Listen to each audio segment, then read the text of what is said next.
a un miércoles más de charlas en tiempos de pandemia. El origen del proyecto fue justamente acercar temas del contexto sociopolítico regional en tiempos de pandemia, ¿no? Y cómo estaban cambiando la forma en que se hacían las cosas, cómo estaba cambiando el escenario de la discusión pública a raíz de la aparición del COVID-19 a mediados de...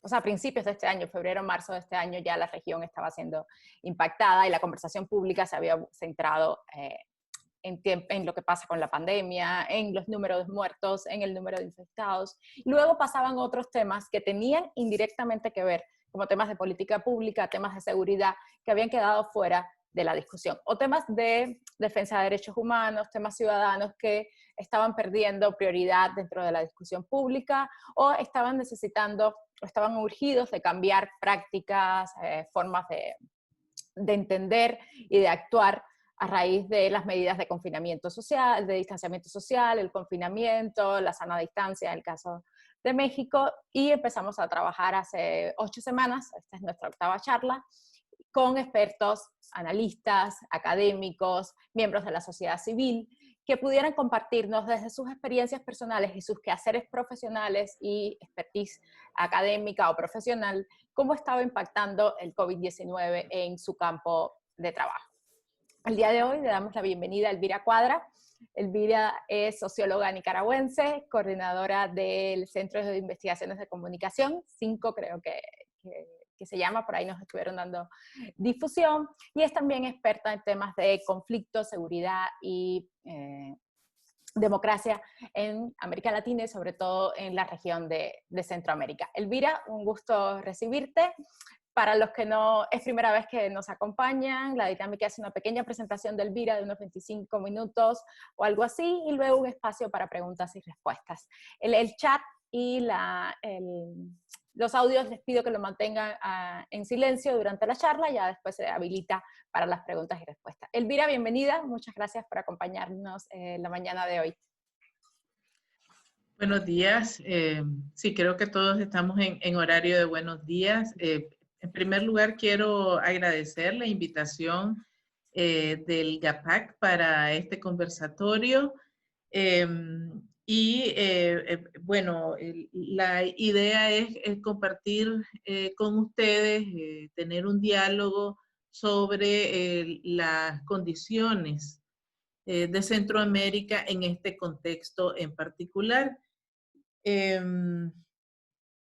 Quiero comentar que pues mi historia con la región centroamericana ya es una historia más o menos larga. Yo tengo un interés particular en la región como tal, en una perspectiva regional, porque usualmente cuando hablamos de América Latina, nos concentramos en algunos de los países que son los que tienen el peso más fuerte, ya sea en términos políticos o ya sea en términos económicos. Estamos hablando de México, Colombia, Argentina, Venezuela y algunos otros. Y Centroamérica usualmente queda en un segundo plano, algo que sucede también de manera bastante similar con las islas del Caribe, ¿verdad? Que están también bastante cerca de nosotros. Resulta que cuando yo comencé mi trabajo de investigadora allá muy temprano por la década de los 90, me tocó que participar en algunos proyectos de investigación que analizaban en ese momento las transiciones políticas de varios de los países centroamericanos hacia la democracia luego de los conflictos bélicos que asolaron a la región durante toda la década de los 80 y parte de los 90. Eso pues me llevó a seguir desde esa época hasta el día de hoy un poco el pulso de los procesos políticos en cada uno de los países, pero de la región en su conjunto. Y hay algunos elementos ahí que valdría la pena recapitular.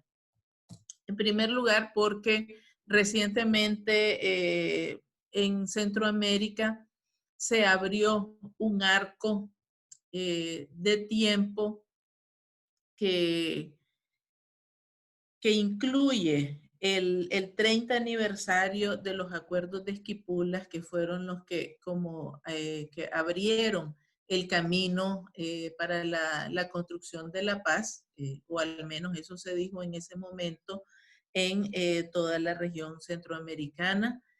Tenemos también los aniversarios de los acuerdos de paz efectivamente en El Salvador primero y luego en Guatemala, y el fin de la guerra en Nicaragua. A lo largo del tiempo, pues Centroamérica sigue siendo una región, desde mi perspectiva, post conflicto, no ha terminado de resolver algunos de los problemas que dieron origen a esos conflictos militares de los 80 y parte de los 90, de la primera mitad de los 90, pero ciertamente el escenario centroamericano se ha reconfigurado durante los últimos tiempos. Creo que un punto que hay que mencionar es el crecimiento de la población en la región centroamericana. Se estima que somos alrededor de 61 millones de habitantes, y esto lo traigo a colación porque un poco más de la mitad de esta población es población joven. Todos los países prácticamente estamos en un proceso de transición demográfica, o lo que se le llama bono demográfico, para efectos del desarrollo y de políticas económicas, y también una mayoría de la población está compuesta por mujeres. Entonces, eso presenta una característica particular para la región. Habla de un enorme potencial humano para el futuro. Sin embargo, pues el escenario en términos políticos y en términos económicos es realmente un escenario eh, que no se compagina con ese enorme potencial humano que tiene la región. Eh, pues Centroamérica en general, todos los países tienen enormes disparidades sociales, hay grandes brechas de equidad, eh, concentración de la riqueza, y la paz que se suponía iba a traer como consecuencia la democracia es todavía una asignatura pendiente prácticamente en toda la región. Y otra característica relevante es que en términos de seguridad, Centroamérica en general es una de las regiones con los más altos índices de violencia en toda Latinoamérica, incluso en relación a otras regiones del mundo. Hay mucha inseguridad, y este tema se ha posicionado como un problema principal para prácticamente todas las sociedades centroamericanas durante las últimas 2 décadas al menos. Dicho esto, pues me gustaría entrar entonces al tema de cómo ha sido el manejo de la pandemia en cada uno de los países. A Centroamérica la unen muchas cosas similares, hay muchas cosas en común, pero cada país ha hecho un manejo diferenciado de esta pandemia y de todo lo que conlleva en términos de las consecuencias, y eso tiene mucho que ver con las fortalezas que cada país tiene en relación a el gobierno, que ha sido colocado como un actor clave para el manejo de esta situación a nivel global, pero también con las condiciones económicas y sociales que hay en cada uno de estos países. Eh, ¿Qué es lo que nos dicen los datos? Bueno, la pandemia llegó a Centroamérica temprano, a inicios del mes de marzo de este año. Los primeros países que presentaron casos fueron Costa Rica, Panamá y El Salvador. Después se extendió a otros países de la región. En algunos países como El Salvador se comenzaron a adoptar medidas desde antes de que se presentara el primer caso. Por ejemplo, algunas de las disposiciones del gobierno salvadoreño se comenzaron a adoptar en febrero de este año, mucho antes de el primer caso que se presentó, por ejemplo, el 16 de marzo. En otros países como Costa Rica también se adoptaron más o menos al mismo tiempo. Y esto pues creó, digamos, algunas condiciones para el manejo en todos estos países.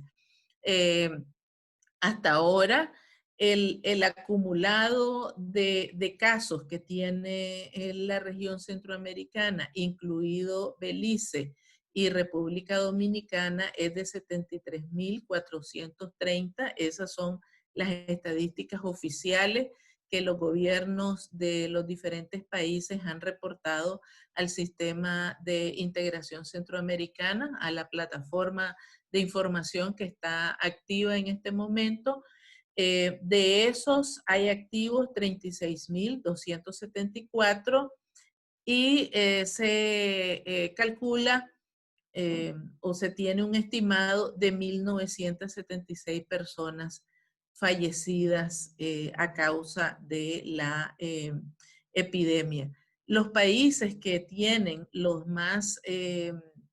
la mayor cantidad de casos son República Dominicana, que se le considera parte del sistema de integración como observadora, Panamá, luego diferentes, Costa Rica con diferentes estadísticas, Honduras y El Salvador. El país que reporta menos casos es Nicaragua, en términos generales, y esto pues ya veremos más adelante, tiene que ver con la manera específica en que el gobierno nicaragüense ha manejado el tema desde marzo hasta la fecha. ¿Qué nos revela esta situación de la pandemia y las políticas estatales o las políticas de gobierno que se han manejado en los diferentes países?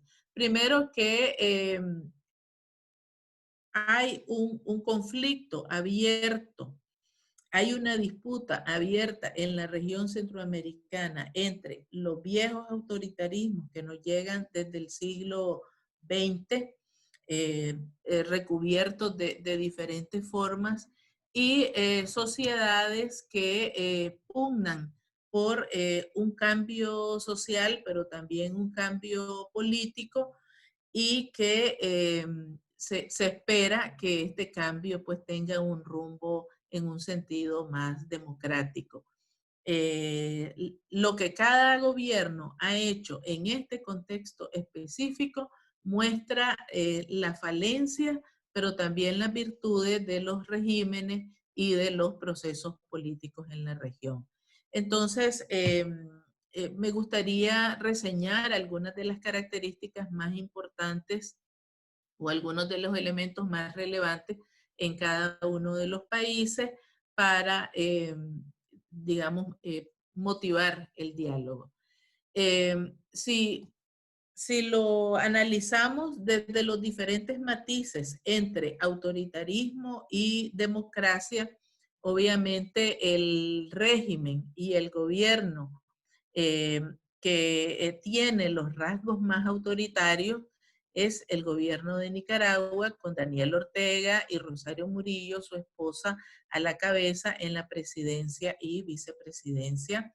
El país arrastra una crisis grave, una crisis que es política, pero a estas alturas ya ha alcanzado otras dimensiones de la vida en el país que tienen que ver con la parte económica, pero también con la parte humanitaria. Entonces, la pandemia como una situación de emergencia, como una crisis sanitaria, se traslapa con esta otra crisis que el país venía arrastrando desde el año 2018. ¿Cuál ha sido la decisión del gobierno de los Ortega Murillo?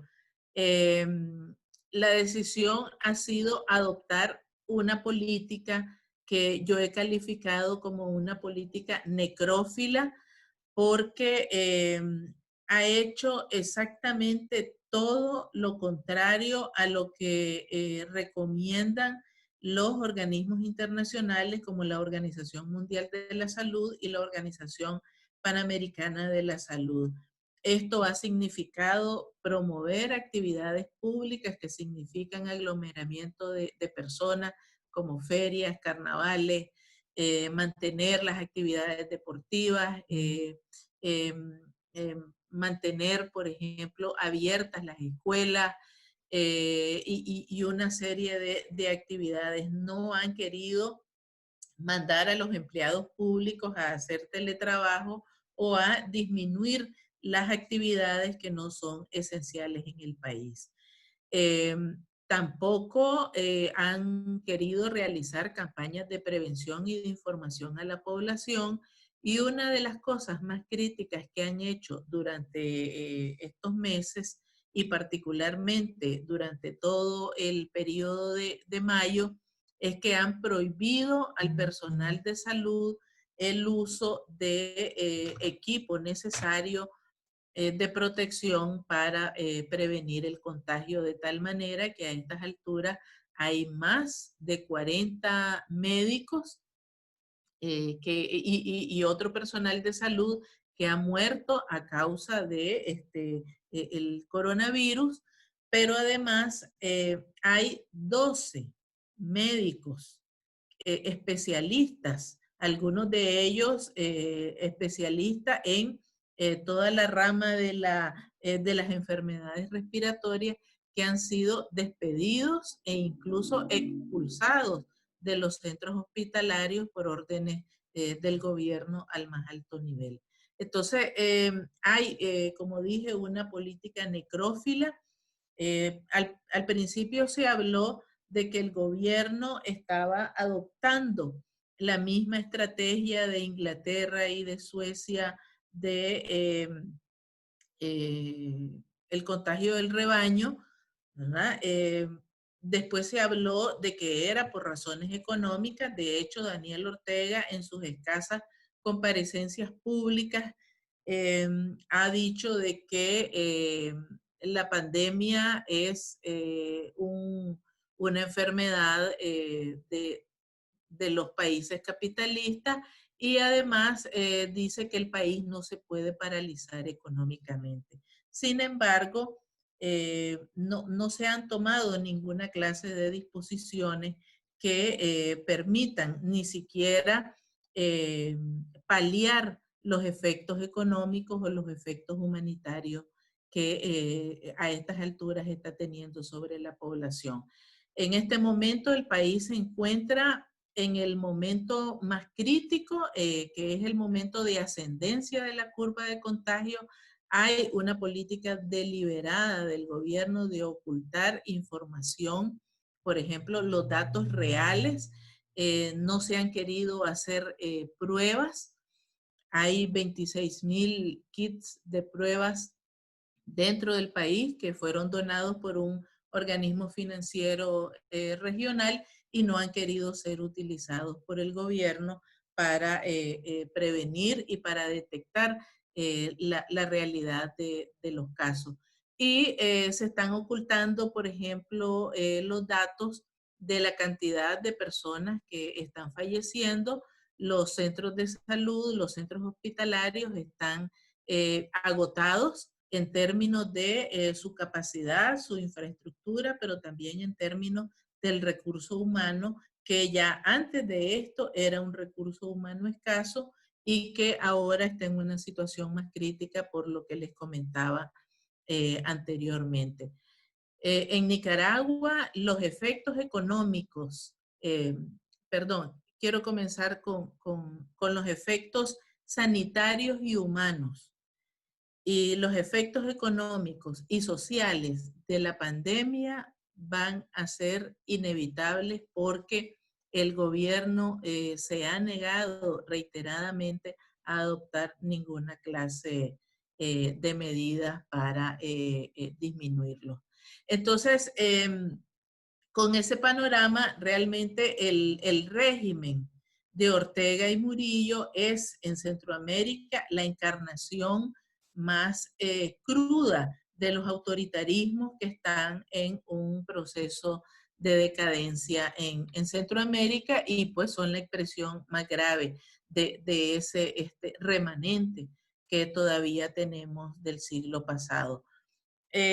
Luego podemos hablar del caso de El Salvador, que realmente ha generado muchas preocupaciones en los últimos meses. Eh, Ahorita El Salvador tiene al frente a un hombre que viene del sector privado, es un hombre joven, tiene un año de haber asumido el cargo. Estamos hablando de Nayib Bukele, un político que se ha destacado porque rompió la hegemonía que los partidos Arena, considerado de derecha, y el FMLN, considerado de izquierda, tenían en el sistema político salvadoreño y que también tenían un juego de alternancia política en el gobierno durante los últimos tiempos. Bukele se ha proyectado como un líder joven, muy popular por el uso que hace de las redes sociales, particularmente Twitter, y tiene alguna experiencia política porque anteriormente fue alcalde de San Salvador y alcalde también de una localidad que se llama Nuevo Cuscatlán. Desde que llegó a la presidencia, sin embargo, Bukele adoptó un estilo bastante autoritario, entremezclado con cierto populismo para manejar los asuntos del gobierno. Y pues uno de los acontecimientos más críticos ocurrió en febrero de este año, cuando irrumpió en la Asamblea Legislativa con una fuerza militar, ¿verdad? Es decir, con un grupo de militares, se instaló en la silla de la presidencia legislativa y dijo que estaba dispuesto a ocupar el local. No pasó a más la crisis en ese momento y pocos días después estalló la pandemia como una situación de emergencia, pero las tensiones entre los poderes del Estado en El Salvador no ha disminuido, sino que por el contrario se ha agravado. Por ejemplo, más adelante Bukele ha tenido un conflicto muy fuerte con la misma Asamblea Legislativa a causa de la prórroga del estado de emergencia y de una ley especial para la suspensión de una serie de derechos constitucionales. La tensión emerge porque Bukele prorrogó las dos medidas a través de decretos presidenciales cuando le correspondía a la Asamblea Legislativa realizar esa prórroga. En medio de la pugna entre la Asamblea y Bukele, la Corte Suprema de Justicia, que también ha tenido tensiones previas con Bukele, intervino, le dio la razón a la Asamblea Legislativa y le dijo a Bukele que no se trataba de estar en su contra, sino de hacer las cosas de acuerdo a los derechos y a lo que establece la ley en el país.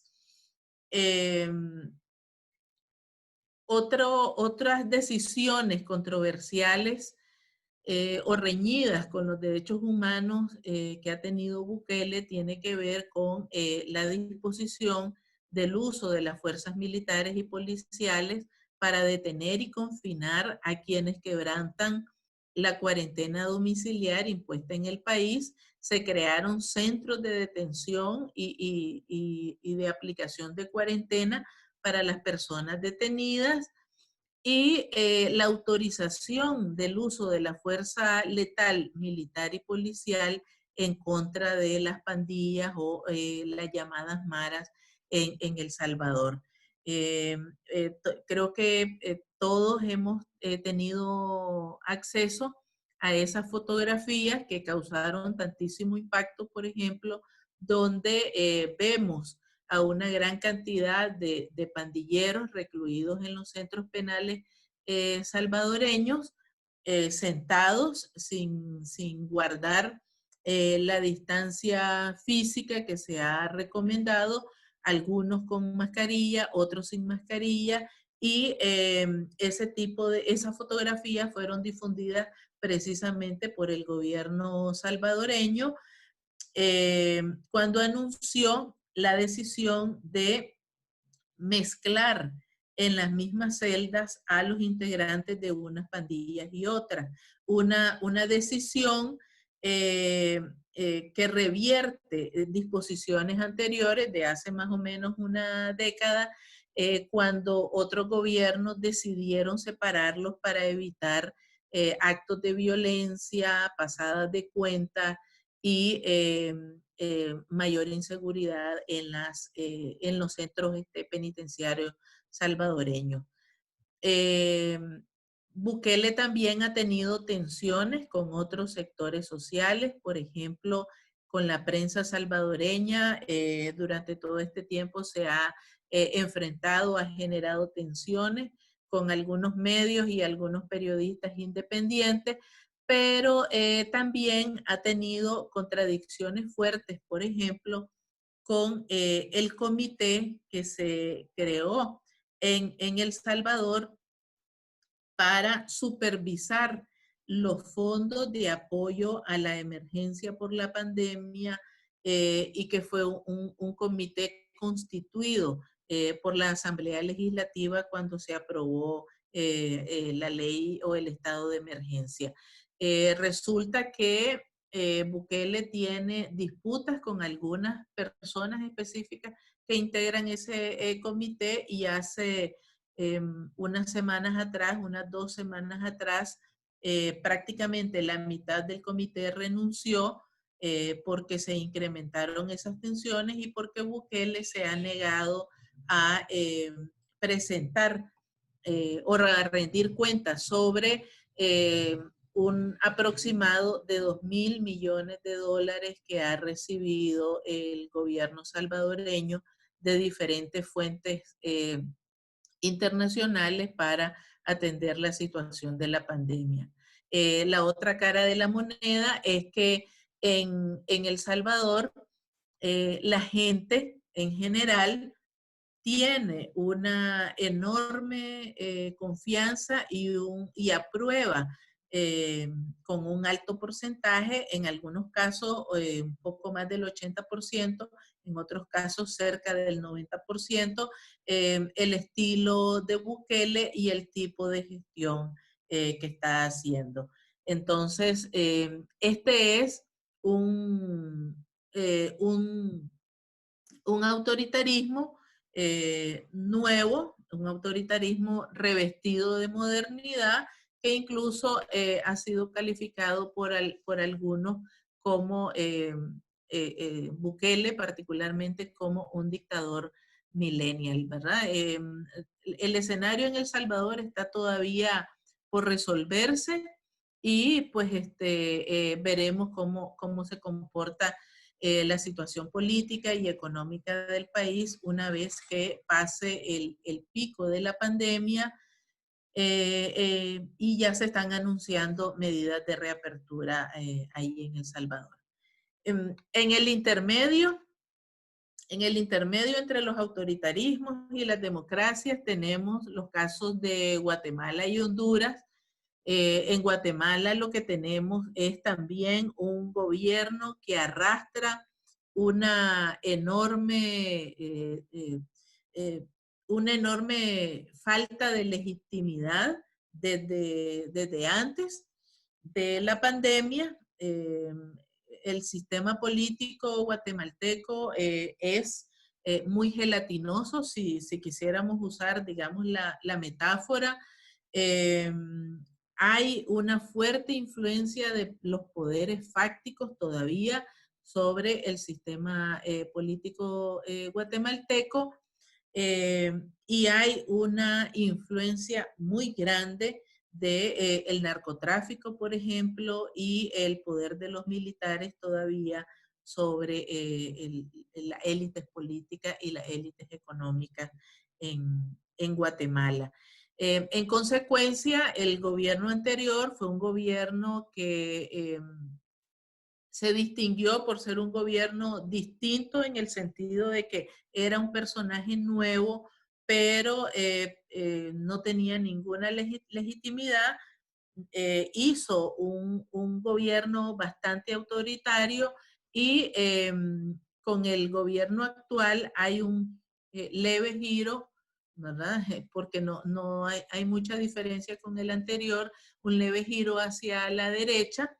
Hay un presidente que está caracterizado como un político de derecha, que tiene muy baja legitimidad y que se enfrenta a una situación en la emergencia donde tiene una institucionalidad con una muy baja capacidad de actuación, de tal manera de que han tenido problemas muy fuertes para lidiar con la situación que se ha presentado con el contagio y la cantidad de casos que hay en el país.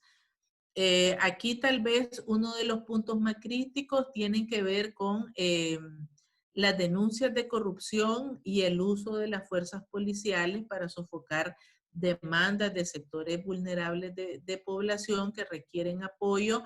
El gobierno adoptó medidas de prevención y de contención de la pandemia de manera bastante temprana y de alguna forma eficientes, pero la capacidad institucional no está adecuada para implementarlas y pues eso en conjunto con la baja legitimidad del gobierno realmente ha creado una situación bastante complicada. En el caso de Honduras, el gobierno de Juan Orlando Hernández también arrastra una grave crisis de legitimidad desde hace varios años por su estilo autoritario, por su compromiso con los sectores, digamos, más conservadores y de derecha del país, con las fuerzas más conservadoras, por sus reelecciones y las irregularidades que hay en esos procesos de reelección. Realmente en Honduras no se ha borrado todavía el efecto del golpe de Estado que ocurrió en el 2009 y que sentó un precedente gravísimo en toda Centroamérica y particularmente en este país de la región.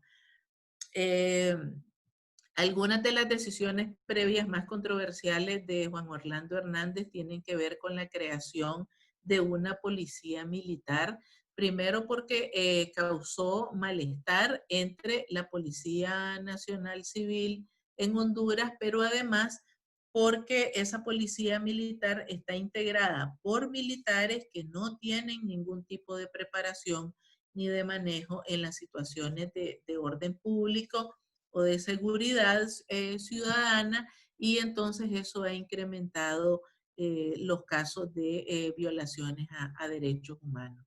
Eh, el punto más crítico en relación con el manejo de la pandemia en Honduras tiene que ver con el aprovechamiento de una cantidad de funcionarios públicos para cometer actos de corrupción con los fondos disponibles para la emergencia.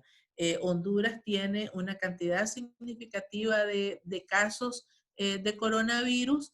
El sistema hospitalario está llegando ya a su punto más crítico.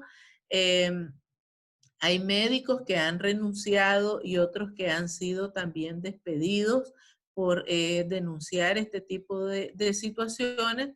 El gobierno ha utilizado a la policía para sofocar algunas protestas y reclamos en ciertas localidades del país, poblaciones que están en situación de precariedad, de vulnerabilidad. Y la última noticia, pues, es que el presidente Juan Orlando Hernández anunció ayer casualmente que había dado positivo a la prueba del coronavirus, él y alguien más de su familia, creo que su esposa.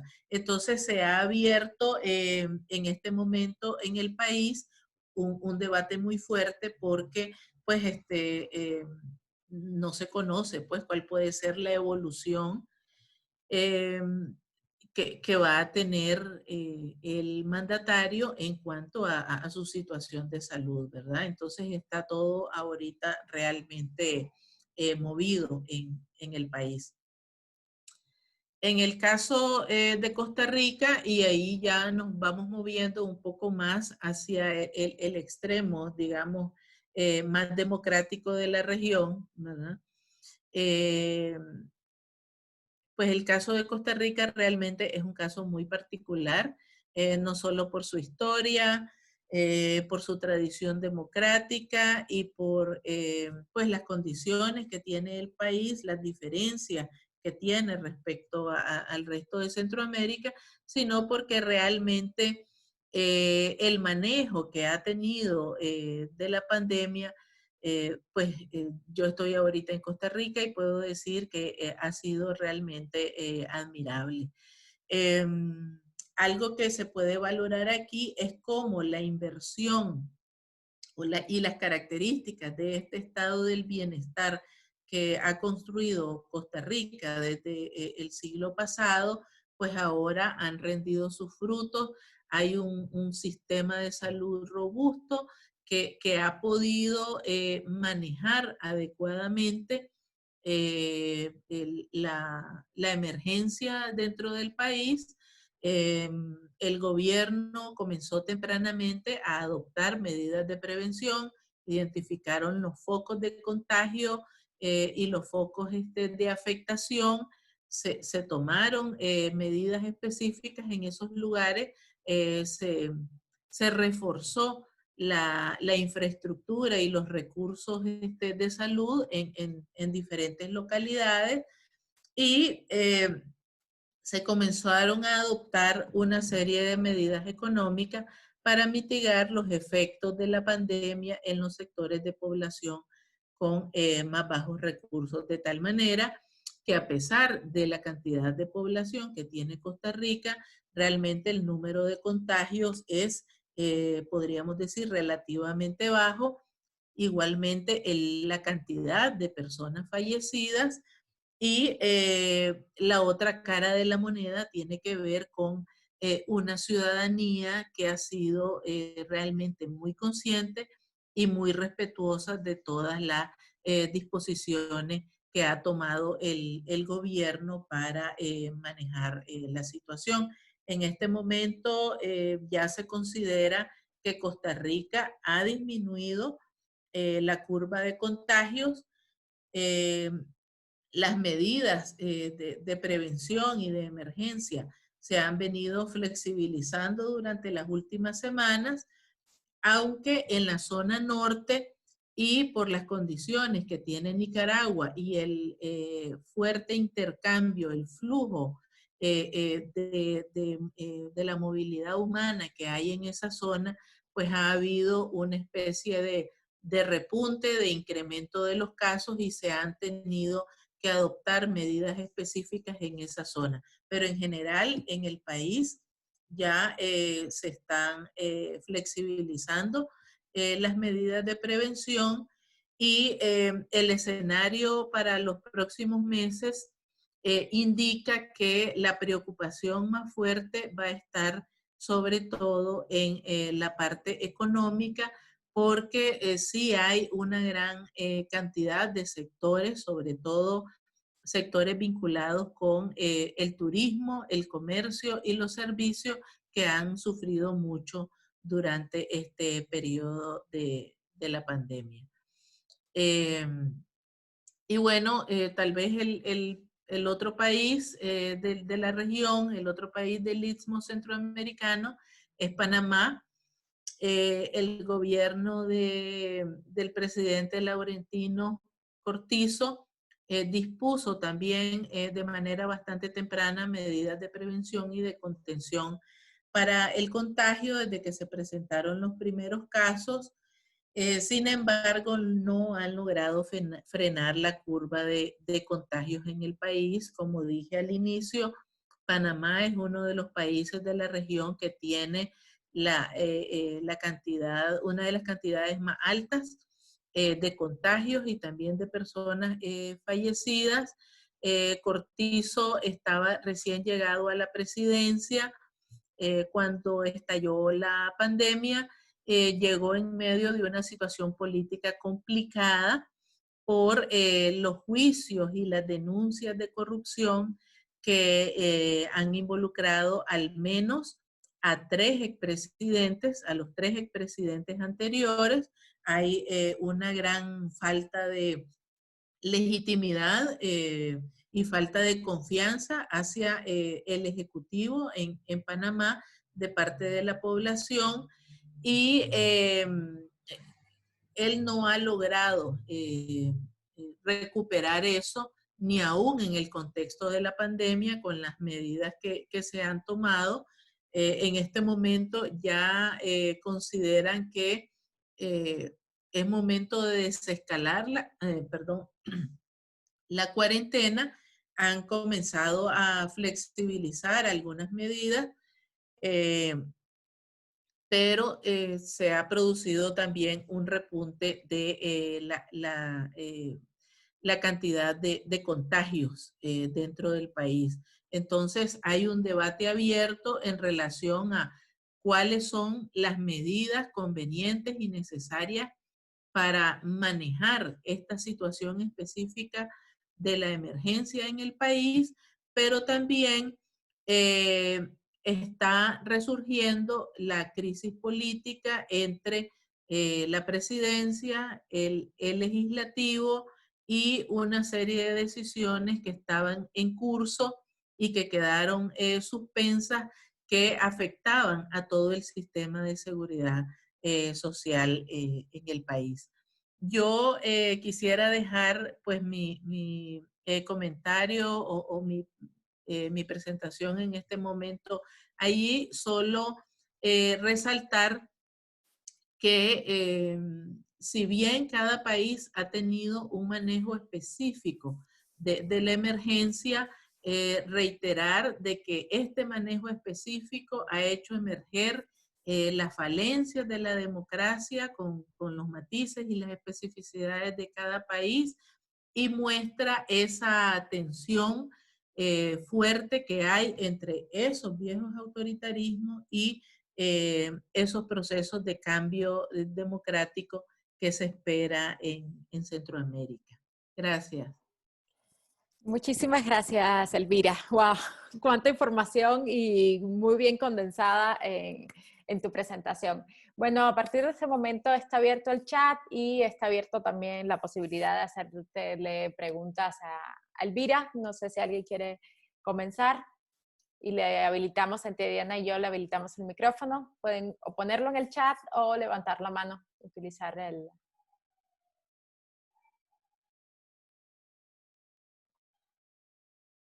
La estoy revisando.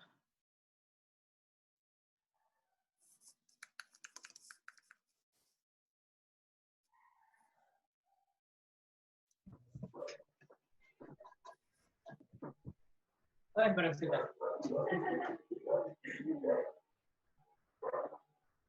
Oye, vamos a comer algo, ¿verdad?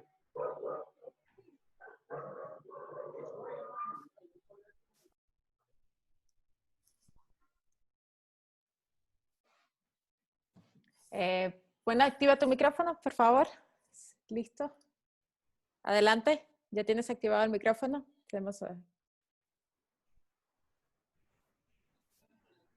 Adelante. Armando. No, activa el micrófono, por favor. Ahí. Ya. Bueno, excelente, Elvira.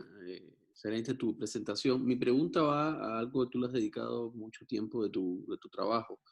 En esta situación de pandemia y con problemas que parecen comunes, ¿hay algún espacio de encuentro de la sociedad civil centroamericana que esté, digamos, organizándose, acompañando los procesos, como si hubo, por ejemplo, en los procesos de Esquipulas para salir de la situación de crisis? ¿Hay algún escenario, algún espacio más allá del SICA, sí, más allá del Sistema de Integración Centroamericano, hay algún espacio de confluencia de la sociedad civil para la actual coyuntura?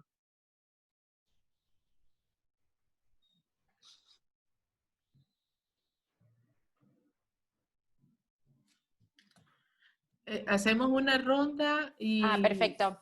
También pregunto en realidad. Sí, bueno, por acá tenemos una pregunta de Loreto que me hace en el chat. Elvira, bueno, saludo y felicitaciones por la plática. Dice que ya te había hecho, que habían intercambiado del tema en el Face. Si en algún momento alguno de los gobiernos centroamericanos ha tomado medidas internacionales como cierre de embajadas, consulados, por ejemplo. Entonces, de momento tenemos esas dos. Bueno,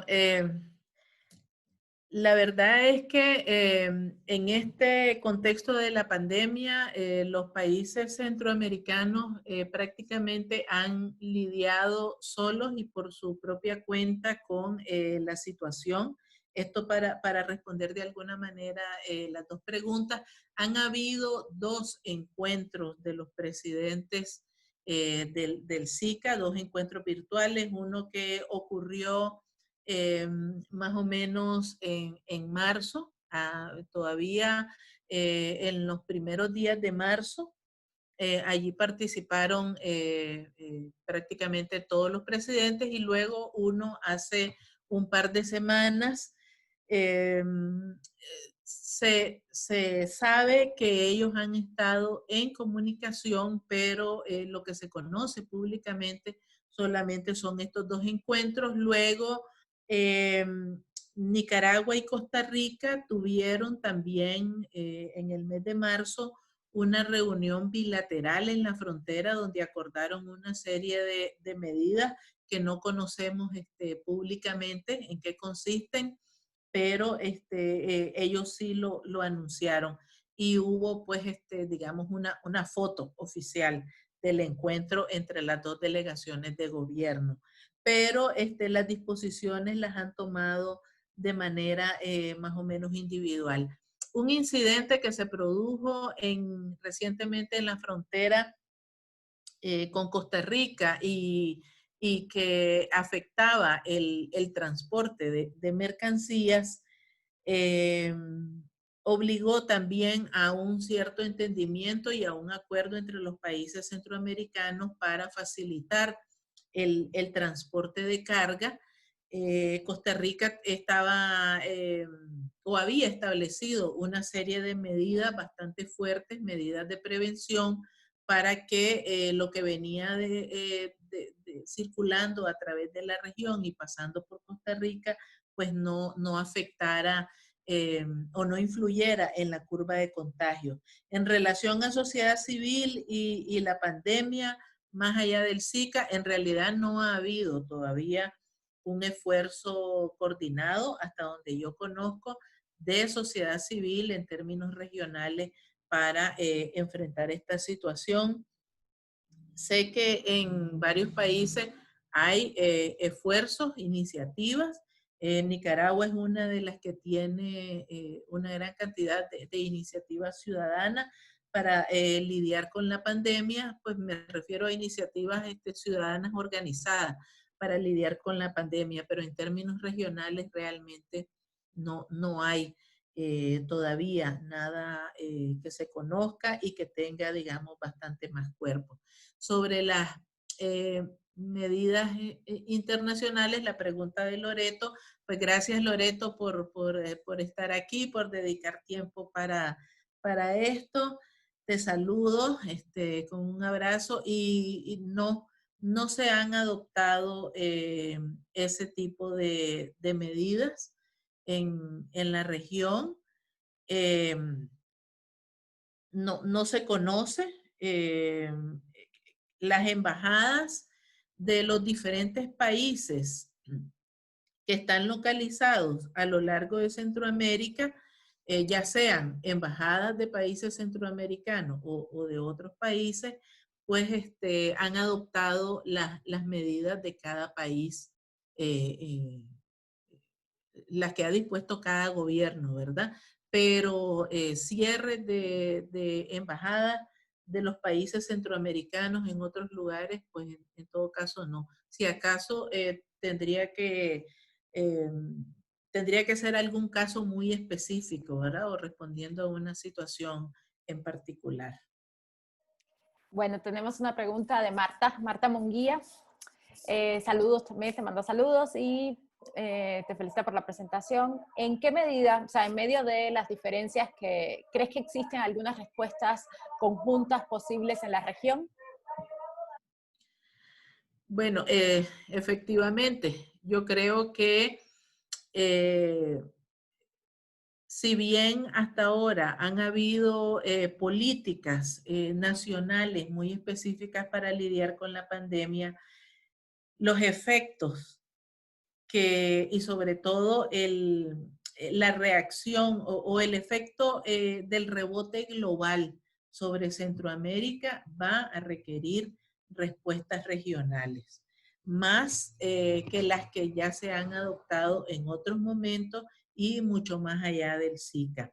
Porque la mayoría de los países centroamericanos, Nicaragua, El Salvador, Honduras, Guatemala, particularmente, dependen enormemente de las remesas familiares y allí pues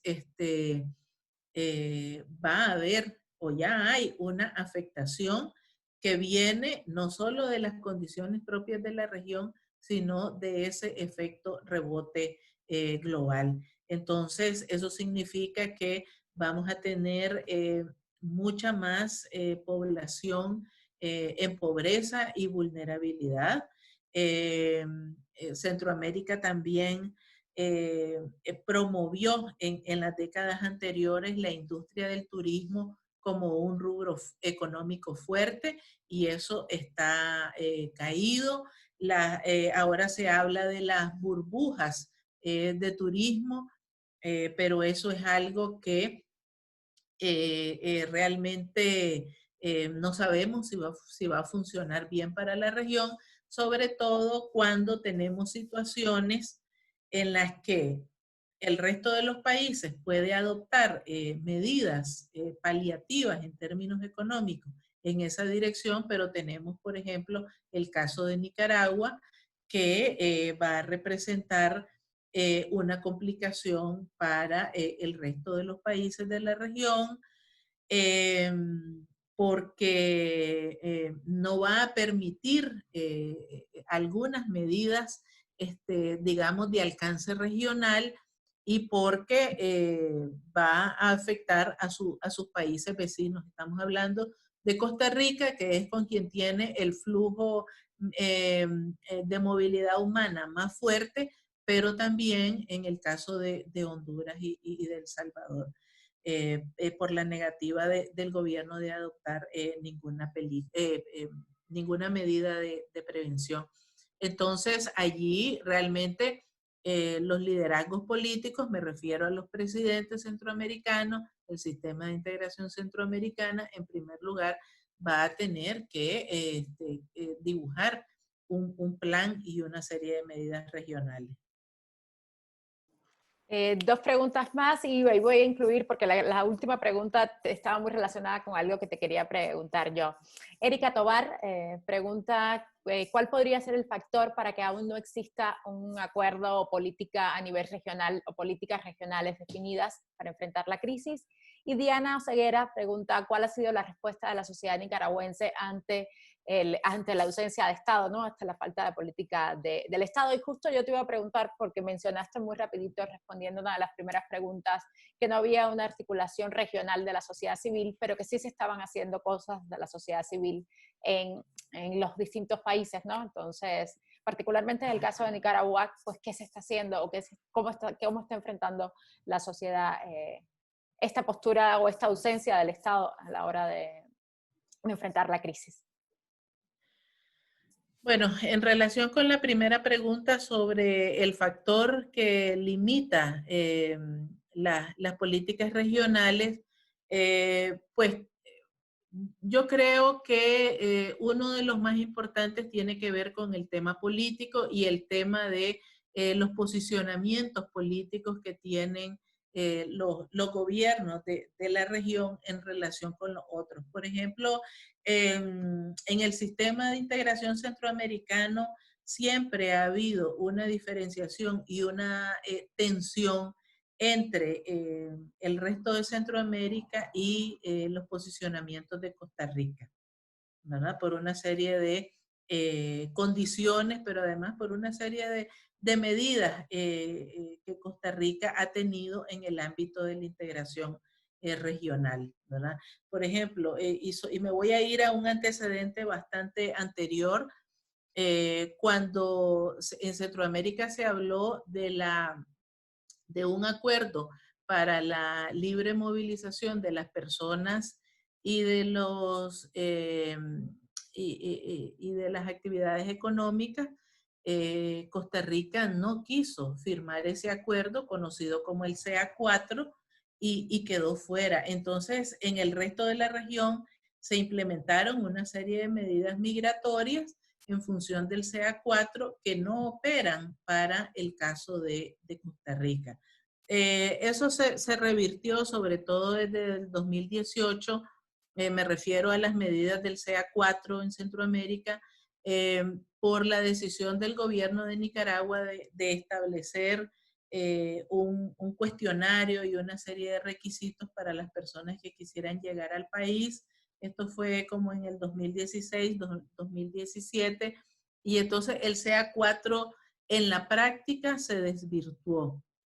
Pero igual tenemos un hecho reciente que lo mencioné, que es el tema de la decisión de Costa Rica de establecer una serie de requisitos para el transporte de cargas que iba a circular por el país, y que significó que una gran cantidad de camiones que venían del norte quedaron varados casi por 2 semanas en la frontera hasta que se logró establecer un acuerdo regional que flexibilizara esas medidas un poco y que permitiera pues un flujo más flexible de las mercancías, a fin de no interrumpir las actividades económicas y de no interrumpir el abastecimiento regional.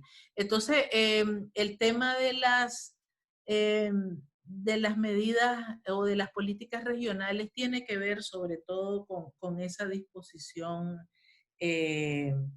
política. Hay tensiones muy fuertes entre, por ejemplo, el presidente de El Salvador y Daniel Ortega en Nicaragua, y Costa Rica, el gobierno de Costa Rica, ¿verdad? Mientras que Nicaragua tiene algunos entendimientos con Honduras, con Guatemala poco. Entonces allí esos son algunos de los factores que privan sobre eso. Y bueno, sobre el Estado ausente en Nicaragua y la sociedad y lo que está haciendo la sociedad, bueno, realmente yo creo que pues es el caso que amerita un estudio un poco más a fondo. Como dije, el Estado se ha negado de manera consciente y deliberada a adoptar ninguna medida de prevención y de contención durante la pandemia, y eso ha significado que la sociedad nicaragüense, que es bastante bien organizada y que está, digamos, en abierta oposición al gobierno, ha desarrollado un sinnúmero de iniciativas desde la creación de un comité científico multidisciplinario integrado por reconocidos especialistas de la medicina y de otras ciencias para convertirse en la referencia más importante frente a la pandemia, hasta, por ejemplo, un observatorio ciudadano que hace el monitoreo de los casos sobre la base de un enfoque que se conoce como vigilancia comunitaria, ¿verdad? Y ellos llevan un conteo lo más aproximado posible de la cantidad de contagios, la cantidad de fallecidos, dónde están los focos de contagio, etcétera. Y luego, pues, algo que a mí me parece sumamente admirable, que son lo que yo llamo las cadenas de solidaridad, que son grupos de vecinos que se han organizado para entregar kits de higiene a las personas más vulnerables, paquetes de alimentos para atención médica, para una serie de acciones. Eso incluye, por ejemplo, a la Iglesia Católica, que ha sido una de las más activas en esto, y más recientemente, una cosa que es sumamente interesante es que al menos 12 comunidades indígenas que tienen sus propias formas de gobierno han dispuesto sus propias medidas de prevención y contención aún en contra de lo que dice el gobierno central. Ese es un hecho que a mí me parece sumamente importante, ¿verdad? Es un acto muy fuerte de autonomía y de autogobierno. Igual lo ha hecho, por ejemplo, una municipalidad, una alcaldía municipal en el centro del país. Entonces, realmente es la gente, es la ciudadanía la que en Nicaragua ha tomado, digamos, las acciones y las iniciativas más importantes en este contexto.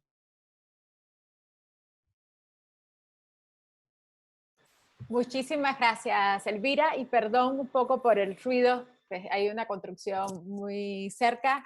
Muchísimas gracias por habernos acompañado, muchísimas gracias a todos los que estuvieron el día de nosotros esta mañana compartiendo con Elvira y con nosotros, conociendo un poquito más de lo que se vive en Venezuela, en Centroamérica con la pandemia. Y nada más recordarles que la charla queda grabada y que podrán consultarla a partir de hoy en la tarde, de mañana en el canal de YouTube de Gobierno y Análisis Político. Invitarlos a que nos sigan en nuestras redes sociales y que nos veamos el próximo miércoles también para tratar algún tema de coyuntura en tiempos de COVID-19. Saludos a todos y gracias. Gracias.